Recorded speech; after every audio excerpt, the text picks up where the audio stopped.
No one cares how much you know until they know how much you care. This generation has access to all the knowledge in the world, and yet can often feel more lost than ever. We can all feel lost, alone, and not understood. And mental health continues to be an area of difficulty for people from all walks of life. But the more we can empathize, the more we can understand that issues like depression are struggles we are all facing at times. This complex range of emotions is found in each of us, regardless of race, sex, or ethnic origin.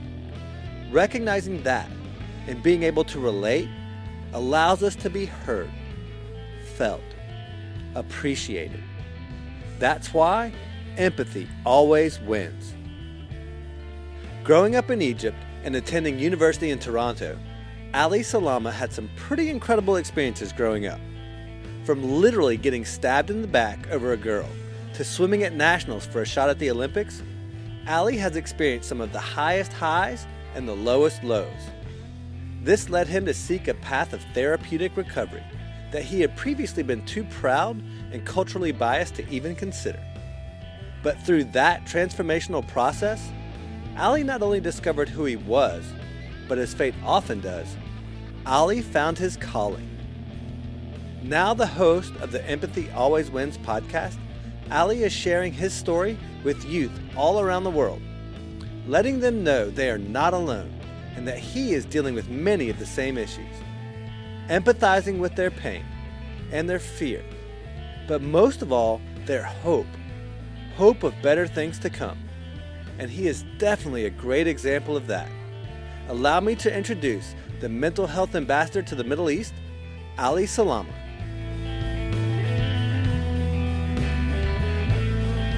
I just couldn't live without the bread, man. I love meat, but so I could never be vegetarian, and I love bread, so I could never go keto. They always restrict me from bread, but the thing is, When you're in training? Yeah. Are you training for 2020? No, I want to be a Nike ambassador. I want to be a Nike mental health ambassador, and I want to be in shape. But I also want to bring back my story because I'm an athlete at heart. Right. And even if I don't practice, you want to do something in swimming, or are you thinking more just like in sports in general? More of a holistic health type of way. Cool. Yeah. Interesting.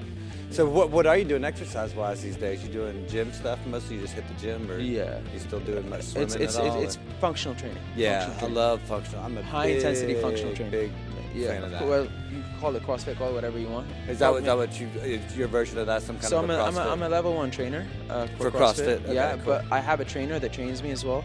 Nice. Yeah, of course. It's like every coach has to have a coach. Absolutely. But it's been my schedule is extremely busy at the moment, and I really do not have time to put myself a regimen whereby I can operate at my best, because I have to be focusing on so many other things, and it's so hard because I want to be able to do everything, but it bugs me, and you have to learn. Never enough time in the day, kind of thing. Yeah.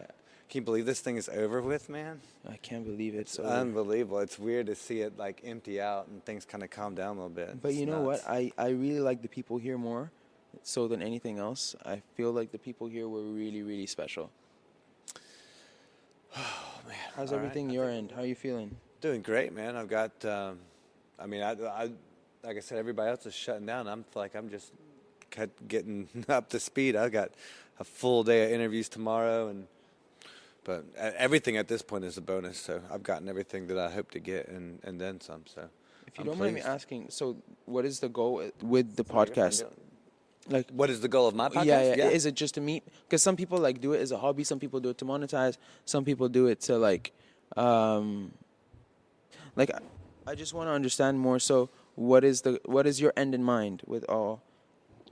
I don't want to ever monetize on content. My big thing is I want all my content to always be free. That's a very important thing to me. Or what I hope to monetize is on affiliate marketing and building my own brand. I love the idea of creating a brand around personal development and personal growth. So that I've got, and I enjoy totally doing logos. Because I feel like you have the energy that, inspires. You have the energy that inspires. I hope so, because you have the energy that inspires, and you have the energy that like that's why when like I typically don't run into men that have your vulnerability and your also sense of inspiration, which is very, very eye-opening. I appreciate that. And Well, Pablo's, thank you. again, one of those Yeah, types of Pablo guys. has You know, the definitely very got type that. of open, Yeah. you usually associate muscular guys with like, are very hard to approach. Right, and sure, you're not very hard to approach at all. I'll take that as a double compliment because I don't know that I necessarily consider myself a muscular guy, but hey, I'll take that all But day. you're big, you know what I mean? Thank you. I appreciate that. On that note, we'll roll right into this. Yeah, This is so the is- Extraordinary Podcast, and my guest today is Ali Salama. Thank you. I'm so glad I said that right. You realize I've butchered every intro so far on this trip. And I think the only reason why I got it right is because you corrected me the first time and told me you pronounce it the same way Yeah. my sister pronounces her name. So I have at least some kind of point of reference to not screw up when the pressure's on. So, hey, man, What's thanks up, for being Nathan? here. What's How up? are you? Good. Would you prefer me call you Nate or Nathan? Whatever you want, man. Nate. I like Nate. I've been called worse, so whatever works. for you. Salami, I've been called. Eh? So where are we at? What are we doing, man? What are we doing? I think that, we just finished Podfest 2020. Wrapping and, it up, yeah. It's just been a hell of an experience. I mean, we both have met so many cool people. We were just saying how this is all about, getting to know people on an intimate level. What more better way can we do that other than actually getting in a conversation and getting real, Yeah.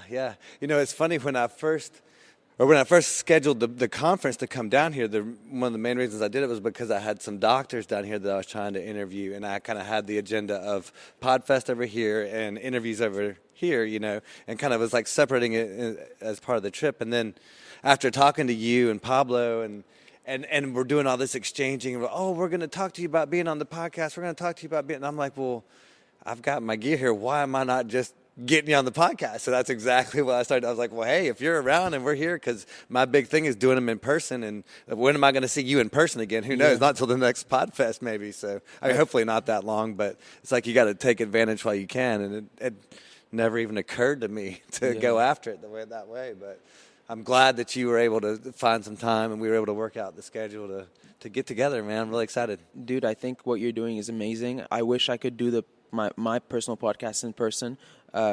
Fortunately, because of like the proximity of like guests, sometimes the energy you can never replicate in person in real life. It typically resolves with, oh, I can't wait to meet you at the end of my podcast. So right. And it's just very cool that we can get to share this energy and just be real. Now, I mean, when I first committed to doing them in person, it was all based on, well, I got to have good audio. I want to have the best sound quality possible. That was a big thing for me. But once I started doing them, and then once I tried doing one not in person, I realized that it's not just the quality of the audio file, it's the quality of the conversation, the quality of the interaction. There's just something more to it when it's in person. I think it's just, like you said, it's more real. It's just more authentic. For sure, that's why many people, like, it drives a podcaster like myself to scale, because that is when you can get your guests to then come in person for the show, because there is value in that. Right, and I feel that, get them to come to you. Wouldn't exactly. that be a nice problem to have? But like that is what real big shows. I mean, we're talking about the biggest shows, the Rogans of the world and all that. Sure. But I think this is a motivator for someone starting out, because this energy, you're talking about connecting with people. There's no better connection than face to face. Yeah, for sure. And at a conference like this, it's really the case. Yeah. But so let's talk about what you do and where you're at. So you have a podcast. That podcast is tied into a much bigger mission and calling for you. Let's talk about that. Yeah, so my podcast is called Empathy Always Wins.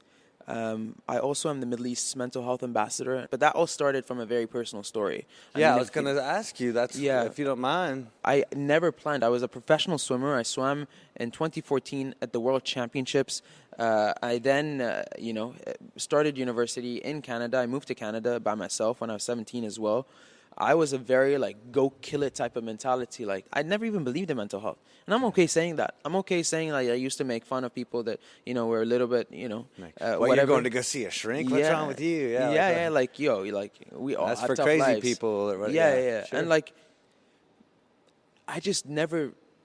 It's one of those things that you don't really think of until it happens to you, and then you're forever empathetic, and it just you never become the same anymore. Changes that perspective a lot, doesn't it? A lot. For me, I was the type of guy that did not have any sort of person to look up to when it came to the level of vulnerability and the emotional side of myself. So I was very emotional. I mean, I was not the type of guy that you would think goes and opens his heart to like youth and tells them it's okay to just be soft, lead with a soft front, but have a very strong and core back. I've had enough of people, nice people, suffering in the world, and I think that when I went through what I went through, I did not ever believe that diagnosis, when I was diagnosed in Toronto with 2 mental health illnesses, that I would ever be a messenger. No one ever sought to understand me when I was going through what I was going through. And to me, that makes me the person who, you know, if you walk around, you'll find me asking you, like, how are you feeling?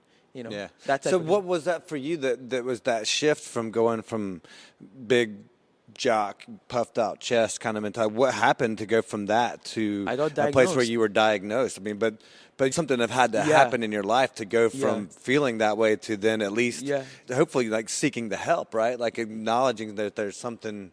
Did something shift? Was there a Yeah. change? Yeah. What was that like? I moved to Toronto when I was 17. Was that a tough It was a change very for tough you? time. Yeah. It was a very tough time. You know, I go downstairs and see people going, knowing where they're going. A 17-year-old kid, not knowing what the like doing. Well, if it makes you feel better, nobody else knew where they were going either. They were just acting like it. Nobody knows weird. where they're going at 17. It's weird. No one It's knows I weird. didn't. It's weird. Yeah. And like, I was intimidated. I went to university where I thought that I would mingle, make friends, and I did not make friends. I could not integrate with the culture. Huh. Even though I lived abroad in many different places, I but was going to say, even though because you had spent some time in Scotland, so you certainly Yeah. were accustomed to some of those like English.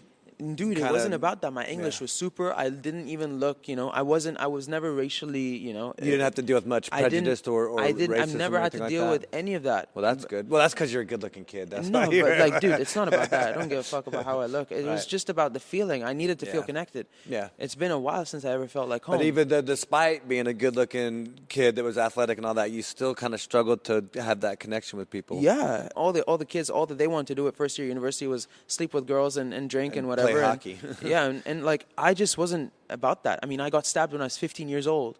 Was that in Toronto? No, that was in Cairo. Oh, okay. So ever since and to the climate too, like if you think about going from a arid climate, a desert, you know, where it's Yeah. everything's hot and it's only warm and couple you got air conditioning, to go into Toronto where it's, you know, dark couple months out of the year, it's course. freezing cold. I mean, that's like, dude, it's tough to deal with those winters up there. So I mean, Oh, that yeah. makes it, that adds a level to some of that mental health. Oh yeah, and again, sure. like I was a kid and I got stabbed when I was 15, and that made me very serious as a teenager. I wasn't wasting any time because I knew that a new life had been written.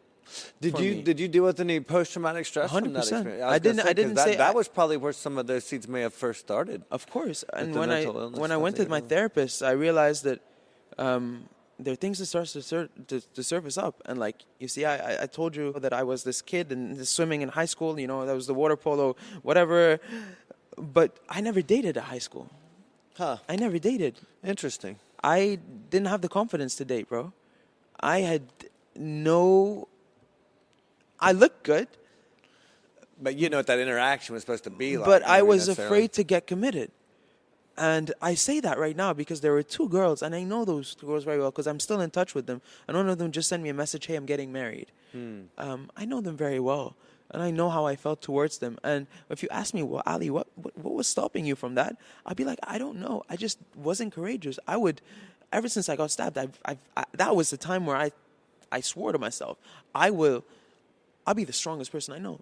And I didn't get stabbed because I was weak, but to make up for whatever Right, boy well, that. because you got stabbed over a girl, Yeah, right? I mean, yeah. that was kind of the basis for the Yeah. incident. So So do you I'm- think that maybe had an impact on why you struggled then to maybe develop some of those relationships? Yeah, Like maybe in yeah. the subconscious? Oh yeah, 100%. 100%. Wow, yeah. I'm the type of guy that's an all-in type of guy, and I don't really have gray lines. I'm either all in or all out. That's in anything I do, and I felt that like I wasn't.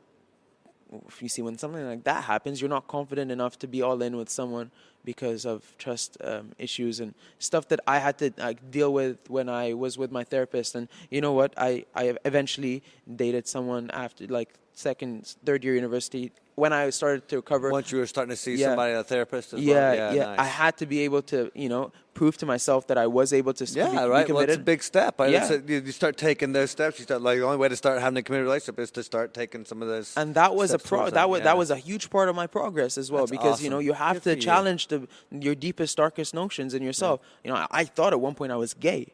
I thought at one point something was wrong sexually with me. Well, sure. I mean, because if you're struggling to have that, if you're intimidated by that relationship, the obvious thing is, okay, well, why is that? You start to self-analyze. And that's why I was diagnosed with identity crisis as well. Absolutely. Yeah, and that can, again, play into all those mental health questions that you start to have and doubts, for sure. Yeah, absolutely, man. So once you kind of realize that you're struggling and you go seek the help and you start to get feeling better, you start to identify, develop some relationships, start to get into a healthier kind of lifestyle. Did you kind of have like an aha moment where it was like, okay, now I need to go take this out there? 100%. What was that experience? Yeah, I mean, as I said, it was a mistake. Getting into this was a mistake because of. Nothing's ever a mistake. It's a coincidence. Coincidence, a much better way. It was a coincidence, and I never meant to be. Yeah, it was definitely meant to be, and I think that the whole message around the lesson that sort of I learned from this experience, not the mistake, the coincidence, was that whatever drives your curiosity, like, take action now. I woke up one day asking myself, there could be no way I'm feeling like this cloud is never escaping me. There's no way I'm alone in this, because whatever that doctor said about what I'm diagnosed with, the depression, whatever, everyone out there, I mean, not everyone, but most people suffer from some sort of we all got a little piece of that we're dealing with, right? So why the fuck am I not hearing about it? Yeah. And that bothered me. So I did something. I actually didn't do something. I took action by putting a Google form together, an anonymous Google form. I wanted to see if people had stories in them that they wanted to share, because having similar experiences. Exactly. Right. That was something. I put a form out on Snapchat with the swipe up feature. Share your story anonymously. #BreakTheSilenceEgypt. Egypt. And within like a week, it just got 147 responses, and media was contacting me from Egypt, Dubai, Abu Dhabi, even Germany. And bearing in mind, I was still seeking therapy. Bearing in mind, those responses weren't just, oh, I need to talk to someone. Those responses were stories, paragraphs, essays of people's deepest, darkest secrets that they have never uttered to a single soul. Well, and hopefully that kind of made you feel better in regards to, well, hey, number one, I'm not in this alone. Like clearly there's other people doing it, so we're kind of in this together. And two, man, I may not have it nearly as bad as some of these other people. Oh, like 100%. Put things in perspective, right? 100%. That's been a big thing for me, is how you can put things in perspective. We get so hung up in, oh, woe is me, and we have things so rough, and things are, I don't have these problems, and but then there's always somebody that's got it way worse than you. If you take a few minutes to think about that person and their situation, it makes you not kind of feel so bad about what you're dealing with. That's honestly, Nathan, that's exactly what happened. I saw young girls having sexual assault, being actually actively sexually assaulted, writing those forms by family members, by people they had no control over. I had some raging energy within me telling me, Ali, you need to get better, and you need to be a voice for those people that you don't even know. Yeah. But you have to be ferocious about that. And give you a little inspiration, right? That's light the fire. Exactly. And that was the fire. And I told myself, hey, look, at the moment, I don't know how to do what I want to do. Yeah. I imagine I don't know what this is going to look like, but I know I got to do something. I know this is something I need to take charge on, because the data that I'm seeing here is screwed up. Right. And I committed myself to getting better. And what were you diagnosed with, if you don't mind me asking? Clinical depression. Major depression and disorder, and an identity crisis. Identity crisis. Yeah.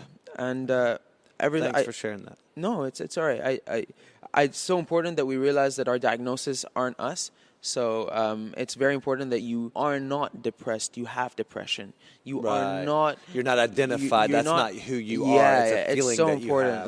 you have. Absolutely. You are not ADHD. You have ADHD. Exactly. Well, and one of the things I always try to tell people is because one of the things you hear, particularly at some of these conferences and personal development and self-help stuff, it's like happiness, how to get your happiness, and I'm like, Dude, it's not. I mean, happiness is an important part of it for sure, no question about it. But to me, it's more about purpose. Yeah. And there's times that you're not supposed to be happy. You Yeah. know, you shouldn't be happy when you're sitting at your mother's funeral, you know, or something like that. Like, and you can't feel happy all the time. Like, Yeah. if you feel happy all the time, then it loses its luster. You need to be able to feel sad or angry or some of these other emotions in order to feel what happiness feels like, Yeah. right? Like, you can't feel happiness unless you've dealt with some of the sadness kind of thing. So it's that whole yin and yang, you know, it all ties together. Wellness is a spectrum, right? You have a spectrum whereby you're in crisis and you're in deep crisis, and you have like optimum level, and like it's a spectrum that people need to understand, that there's no, it's not binary. You can be depressed and have a good day. It's not permanent too. That's Yeah. the biggest thing. It's all temporary. Yeah, you can have depression and still have a good day, because depression, of course, is an illness, right? When you have an illness, what does that mean? That means that they needed to understand what hormones weren't working right. Yeah. Because it's not a mood simple disorder that, oh, he's going to feel better. No, there are imbalances that happen in your hormones. And Absolutely. in getting better, yes, there are cognitive strategies that are proven to make your hormones feel better. Just like when you go to the gym, you feel significantly better You because get those endorphin releases, yeah. But when you operate without those endorphin or a lower state, that can be deducted from those tests that they take. Yeah. That's why it's so important to understand that, mood disorders, psychotic disorders, and all these disorders, they hinder your quality of life. They greatly hinder. They're not things to be taken lightly if you don't see them. That's my message. I like it. So one of the things that I like, or that I ask a lot of people about, are their favorite failures. I think that while we need success and we learn from success, certainly, I think we learn from failure a lot more. Yeah. So do you have a favorite failure? Yeah, I do. Sometimes when things look glamorous, they really aren't on paper. I mean, business-wise. And before... What did that look like for you? You know, we won a UN World Tourism Organization Best Promotional Film of the Year in 2019. So I founded Visit Egypt. Myself and a co-founder, we co-founded Visit Egypt, and that's the largest travel media agency in Egypt. That was the project that allowed me to understand social media, so that when I launched Empower Mag, I was then able to really harness the power of social media in making sure that the Mental Health magazine was fully capable of launching via the social platform. So that was my graduation project, Visit Egypt. And when you graduated from university? Yeah, university. Nice. So that was last year. Cool. My biggest failure. So you were doing that out of Toronto? Yeah, I was doing that out of Toronto. Neat. Yeah, we actually partnered up with one of the biggest. Yeah, why do you have to live in Egypt to do a thing? Yeah, dude, we live in a digital era, and right? you can simply be whoever you want to be. So old school from your bedroom. thinking, man. Yeah. I think like an old man. No. It's so hard to keep up with it all. It's the so biggest crazy. failure that I learned from this project was that even though you can get awards for doing an incredible thing, you need to be able to have things backed up financially. We did not make a single dime from that project, and that I considered to be a failure, because I wasn't able to sustain that business. It still is there. We have great accomplishments. The first company to work with Egypt Air and making a viral influencer video. It hit 1 million in less than 7 days. But did we make anything? We weren't able to leverage that. And I feel that sometimes you need to be able to set yourself up for success. You need to plan for your best and worst case scenario always. And we did not plan that. I did not plan that at all. But yeah, that's a business failure, right? We weren't even liquid at all. So that was my biggest failure. That for sure. See you, man. So that was my biggest. The founder of Podfest walking. No way. With his family. Yeah, you know that's Chris. Yeah, I met Chris.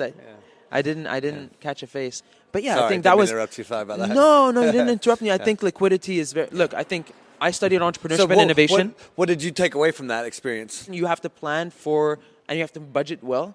Plan for those rainy days. Exactly. Plan for those rainy days. And if you're doing something that even is going to go viral, you need to make sure that you have what it takes to budget correctly. I did not budget well. Yes, the outcome was crazy. Everyone in Egypt saw that video, but it hurt me, my pocket, and I wasn't able to sustain the next month very well. Financially, it wasn't a success like it was socially. And I never actually talk about that experience because, for the record, it's hard putting the messaging out on my social media platforms to be able to be consistent. So I never want to, as I'm growing right now, I'm not very well known yet. I need to be able to control the messaging so I can be consistent and not throw people right off the bandwagon, because still the traffic is still flowing. Oh, don't worry, man. The more vulnerable you make yourself, the more they're going to jump on your bandwagon. I promise you. That's one thing I found to be true. It's like nobody wants to be told anything. Yeah. But when you share your experience with them, they always love that. And especially when it's something where those favorite failures where you've struggled, and like being just an overnight success or whatever isn't exciting. That's not interesting. Nobody wants to hear about that. But when you've struggled and had failures along the way, that's appealing to people. The only reason why I started podcasting was because of also my magazine's failure. My magazine is a very big PR success, but no one in the Middle East wanted to sponsor me. Right. So what did I do? I said that, okay, if the Middle East isn't ready to take mental health messaging, and I get it, people aren't ready yet, but I have no patience. And I know that's a very, sometimes it's a negative trait. I think it's a very good trait, because when you don't have patience, you start to problem solve right on your freaking toes. Well, and if you're going to be an entrepreneur or anybody who's a business leader or anything like that, it's one of the things I've found time and time again. You're always going to have people say, oh, well, it's not done that way. Yeah. Oh, we just can't do that. Or that's not how it works. Well, you find a way. Yeah. One of the guys I'm a really big fan of, I think you should check out. I don't know if you're familiar with him, Alex Banyanan. I'm butchering his last name. His book is called The Third Door. And he's actually, I think he's Indian, if I'm not mistaken. But anyway, the book is called The Third Door. And the concept is there's a front door in, that everybody's standing in line for. There's a VIP entrance that all the special and rich people go to. But there's always a third door. There's always another way in. There's always another solution. There's always a way to figure out how to get it done. And people like you and entrepreneurs, you just find a way. You just figure out a way to make it work. And you make a lot of mistakes along the way, and you have some failures. But at the end of the day, you don't let any of those excuses stop you. I mean, I had to step back from what I was seeing from that picture. Okay, I just stepped away from a job at RBC. I did not continue after my internship. What were you doing that? Were you doing that as mental health capacity, or were you doing that more in finance when you were with RBC? I had just gotten an intern because I finished school in May. I graduated in June, but May 5th I had an intern in commercial banking. I learned everything from debt credit service ratio. I even had a client. So you walked away from the financial job to go do the mental health stuff. Yeah, because in the midst of my internship, I got an email inviting me to go speak at the World Health Organization. Empathy Always Wins was as a result of no one in the Middle East listening to the mental health messaging that we had. Yeah, the World Health Federation president was on my, and he's Egyptian, president-elect is Egyptian. So that helped me a lot. Yeah, luck, coincidence played a big role, but didn't help me with sponsorship, didn't help me with money. At the end of the day, it didn't solve the problem. What did I do? I had to start a medium whereby the Canadian government would support me through, and being a youth leader was the way to go. Incorporating empathetic leadership instead of coin wording mental health was the way that I could sit with... Come at it from a different angle kind of thing. Exactly. Yeah. C-level executives sit on the same table, have the same respect because of my background in mental health, and talking to them about leadership, something that they can improve and be very effective, efficient, and actually convert and see an ROI on. Empathy Always Wins is a show that makes them look like they are winning using the caring strategy of empathizing with the people, with the culture, and making sure that us working for them is not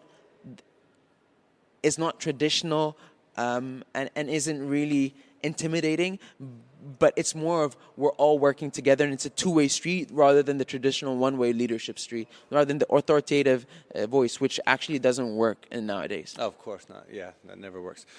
So if everything were to go to your way and everything were to come together exactly like you hoped that it would with all of this, what does it look like 10 years from now?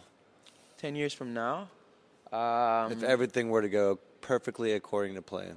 I'd be the first Egyptian to win a Grammy for pop album. Ah, nice. Yeah, I'm a singer. So there's another level to this. Yeah, this is just like the mental health part. what we're doing in those 3 years. We're just getting started on a bigger message.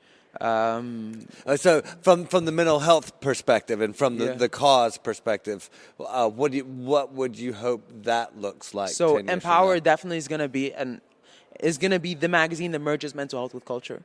It's what's it called? It's gonna be the magazine that's gonna merge mental health with culture worldwide, just like Vogue does with fashion and culture. Nice. Empower, our main aim. I just hired a team of we're 12.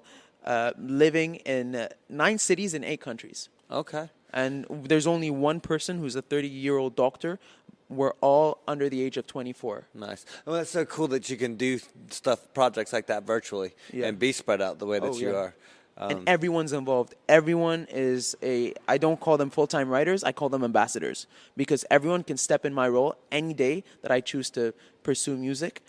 Because my end goal is music. I love being on a stage.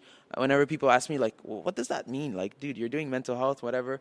I keep saying, look, if you look at Justin, if you look at Selena, and if you look at some of the biggest stars in the world, you don't feel what you feel when you hear UNICEF or we.org. Or I want to be the person that when I sing, I almost feel what I feel when I listen to Coldplay, when I listen to Chris Martin, because he's someone I fucking respect. And he's someone that gives with his heart unconditionally. I feel as a youth leader, that is my duty and obligation. And in the next 3 years, I'm focusing on my messaging. I'm focusing on what is true to my heart. But I'm a singer. I can't help that. So when people ask me, well, who do you see yourself? I'm just like a combination between Justin and Anthony Robbins. Yeah. I like that. That's a good combination. Yeah. What habits do you have that maybe some other people don't have that maybe has contributed to some of your success? You got any morning routines, evening routines, habits like that? Yeah, food is so important. I fast at least 3 to 4 times a week, and what fasting means is I don't break my fast. I only drink like coffee, black or with a little bit of cream, nothing with a lot of calories until like maybe 2-3. I don't keep a strict way of like living or dieting. I just a way to really shock my system. I do that, and that helps me gain focus, laser focus.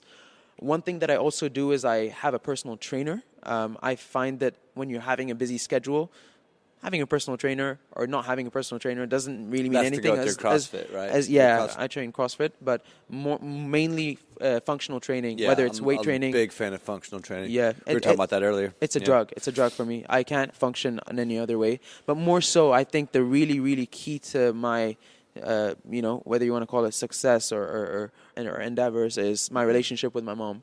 I don't talk about that a lot, but I think that she has embodied everything that I ever want to be as a father, and that heart that I sort of carry is hers, and I call her good night. We used to good night, kiss, and hug ever since I was a kid till like grade 12, and today, till this very day, I call her no matter where she is in the world, good night. Like before the show just started, she's my fire, she's my fuel, and that is the key.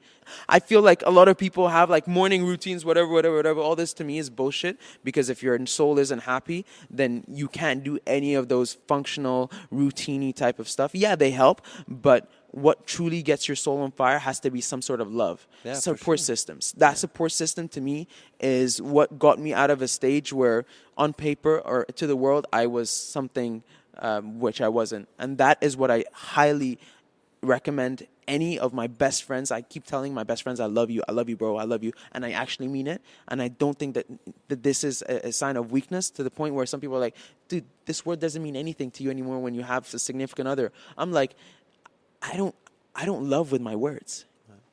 I love with my time. I love with my attention. With your actions. I love with my actions. Sure.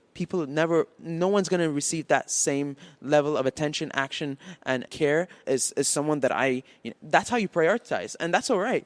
And when I say I love you, I mean that I care for you unconditionally. And I think when you don't want anything from anyone, that is when you're the strongest, because that is when you know you have faith in the universe, the world, God, Allah, whatever the hell you want to call it.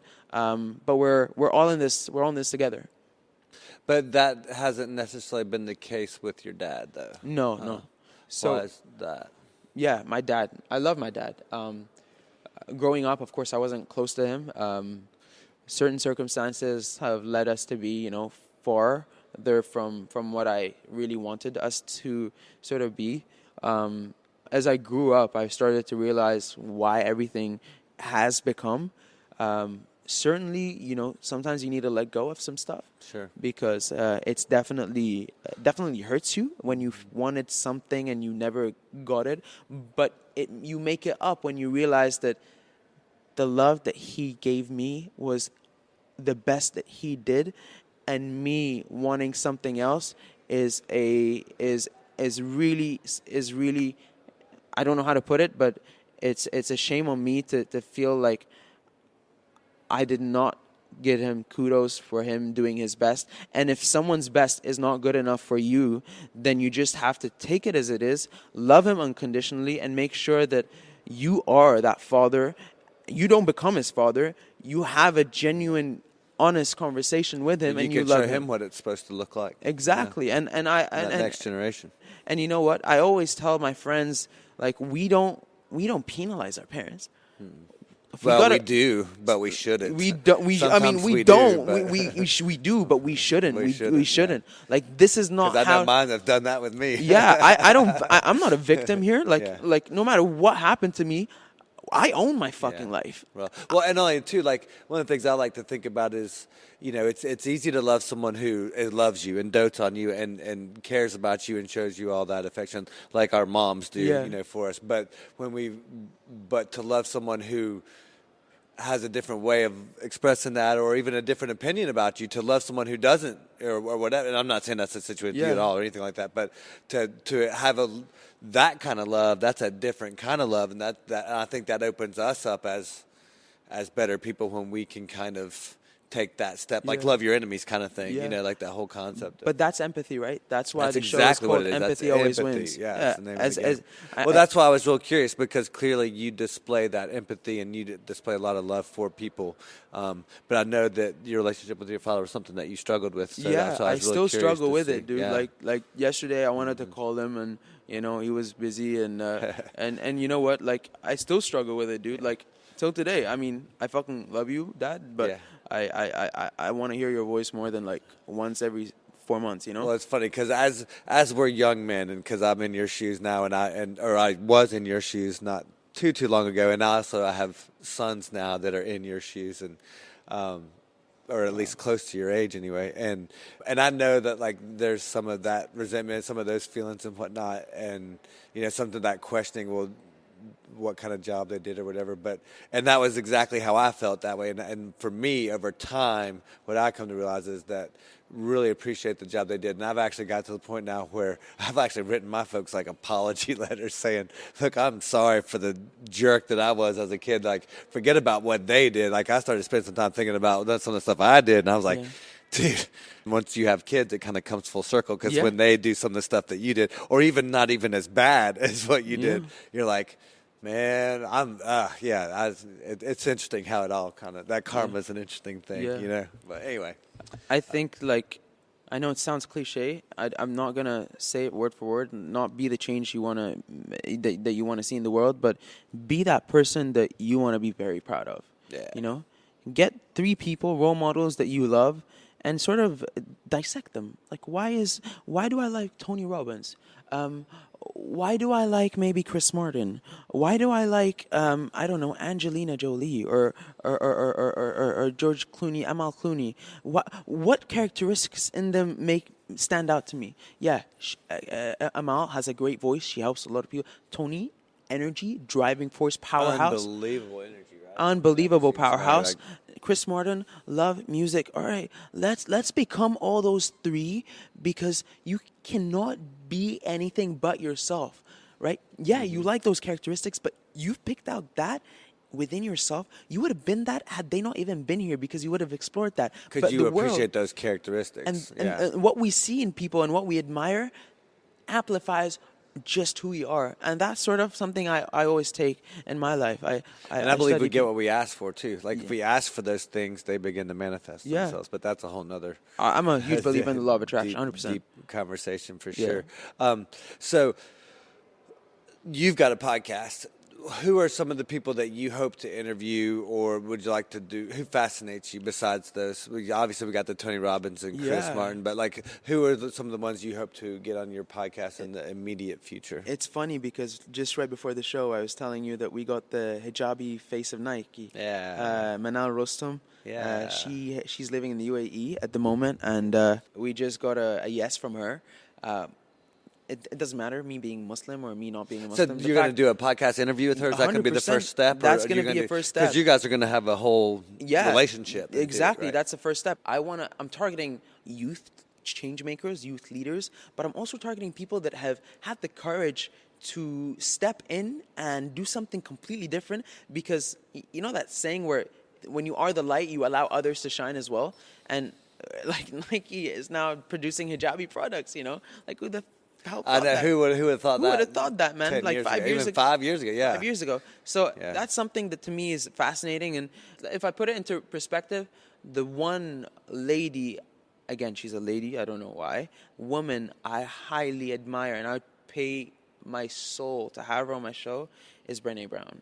Because my mom gave me her book. Nice. And that was Daring Greatly. Daring Greatly. Daring Greatly. And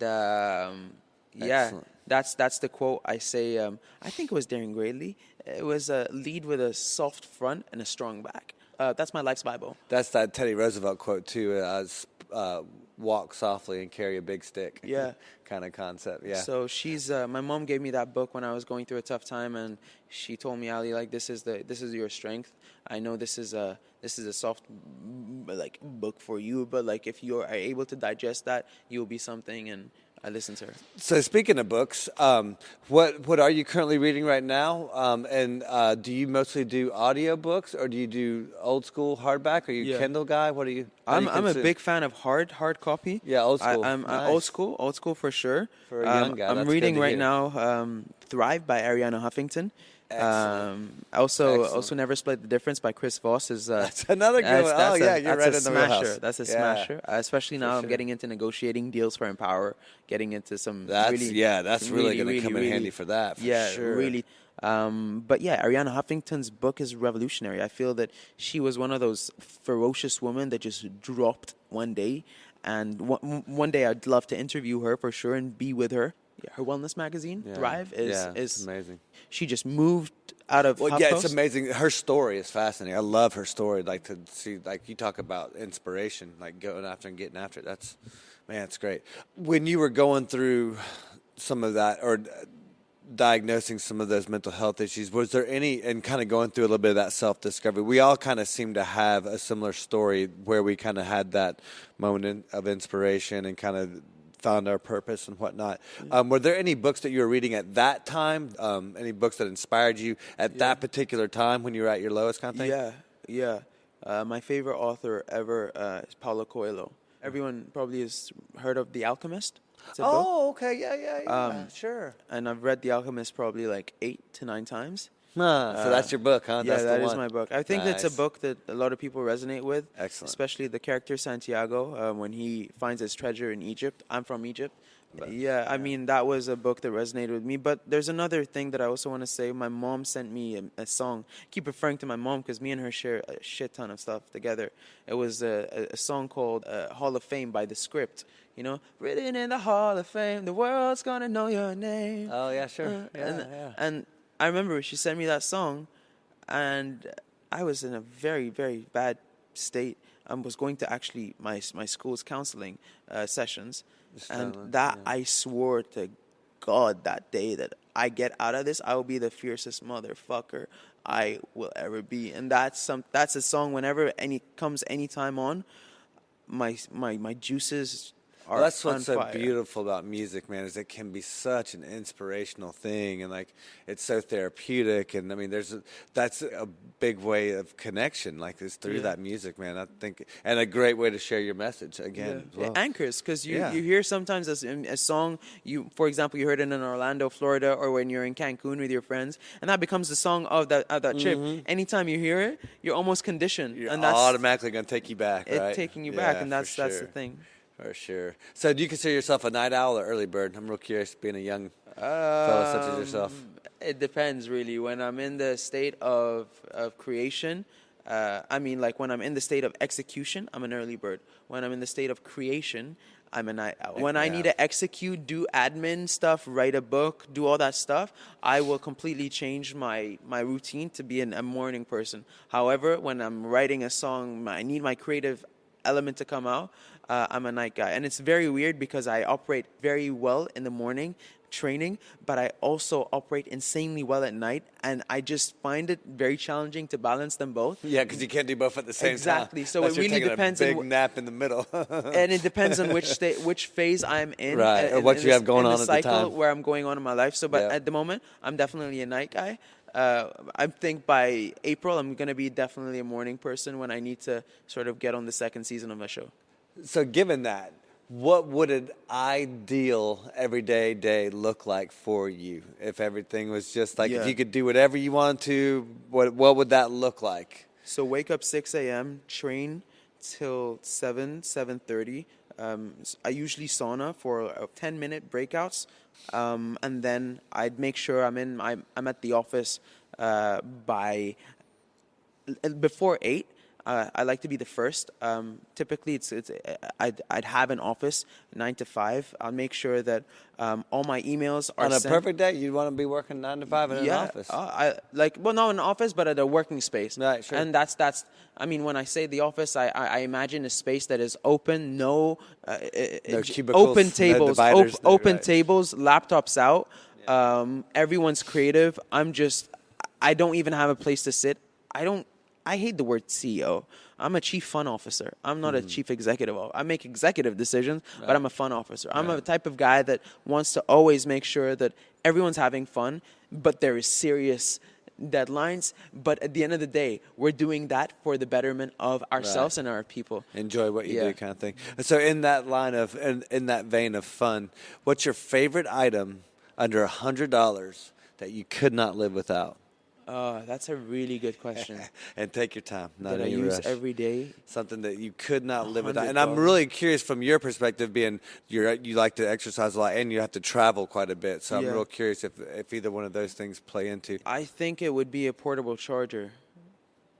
Like a portable battery pack? Yeah. So like your phone's dying down? Yeah. That's funny. A lot of travelers go to that one. Yeah. That's I'm an not interesting answer. Yeah. I just had my portable charger stolen here, and it's been the worst nightmare ever. Every cable I look at is an opportunity. It's like I'm trying to find my golden ticket, like that type of feeling. And I don't like that, and I definitely want, and that's less than $100 for sure. For sure. Absolutely. Great it's answer. vital. We're going to start wrapping up. I know we got other things to do and places to go, people to see. You're a pretty young guy and you got a lot going on. Do you have a mentor right now? A mentor? Yeah, I have a couple. Do you? Who are they? So give a shout out Nasser Loza, Dr. Nasser Loza, he is the World Federation for Mental Health President-elect. He's one. I have a business mentor. He's called Tanvir Nasir. He's Inc. Magazine's top 100 leadership expert and speakers as well. I have my mom is my emotional mentor, and I have a therapist. She's called Dr. J.J. Kelly. She's out in the Bay Area. We talk every week. Awesome.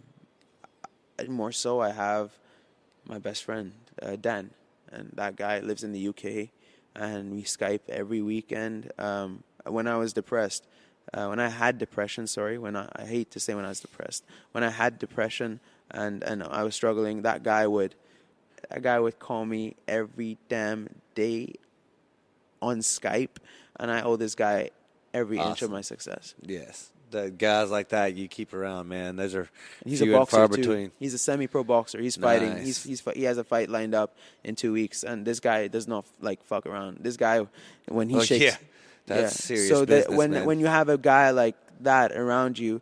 I always say, be around the people that you would call godparents to your daughter or your son. Absolutely. Those are the type of people you want to be around. Absolutely. Normally, at the end of these, I always say, well, plug a charity or anything charity that you're. But obviously, we've gotten your charity pretty well covered. How can folks get a hold of you if they want to find out more about what you're doing? At Ali Salama on Instagram.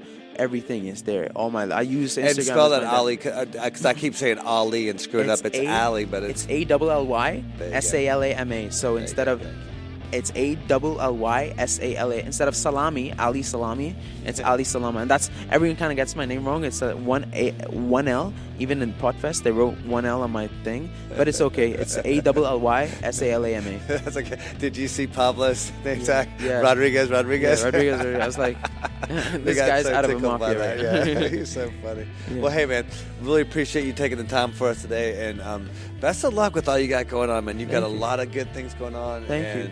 You got the face for it, and you got the motivation, and thank you, Nate. Just keep plugging away, man. Thank you. I think the energy is reciprocated, and I think that to anyone listening out there, I want to say that I don't take any second or any minute of your time for granted, and I genuinely would love to hear from you anytime you feel the need to connect or to feel that you have a question with regards to mental health or whatever. I may not know the answers, but I'll definitely connect you to someone who knows the answer. Awesome. Thank you. Keep doing it, man. Be good. Appreciate it.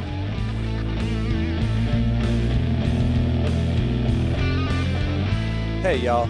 Thanks for listening. So, what'd you think? What did I miss? Was there a topic you wish we had covered? Was there an area of discussion you want to know more about? Or was the whole thing just too long? Please send us your questions and feedback on social media to @ExtraordinaryPodcast or check out our website, extraordinarypodcast.net. Subscribe there for all the latest episodes, blog posts, and more. And if you're tired of living the same old ordinary life, shoot me an email, nate@extraordinarypodcast.net, and I will send you your own customizable blueprint that will walk you through step by step how to create your own extraordinary life. And if you or someone you know already fits the profile, you can submit a request to be interviewed on the website as well. Finally, if you like what you heard or learned today, please take a moment to like, subscribe, and follow the Extraordinary Podcast on all your favorite platforms like YouTube, Spotify, and iTunes. And if you feel inspired, show your support for the show by donating through Patreon. It is through this financial support that we are able to continue to bring to light ordinary people living extraordinary lives. Thank you for your support, and most of all, just being you. This is Nate G, and we'll see you next week.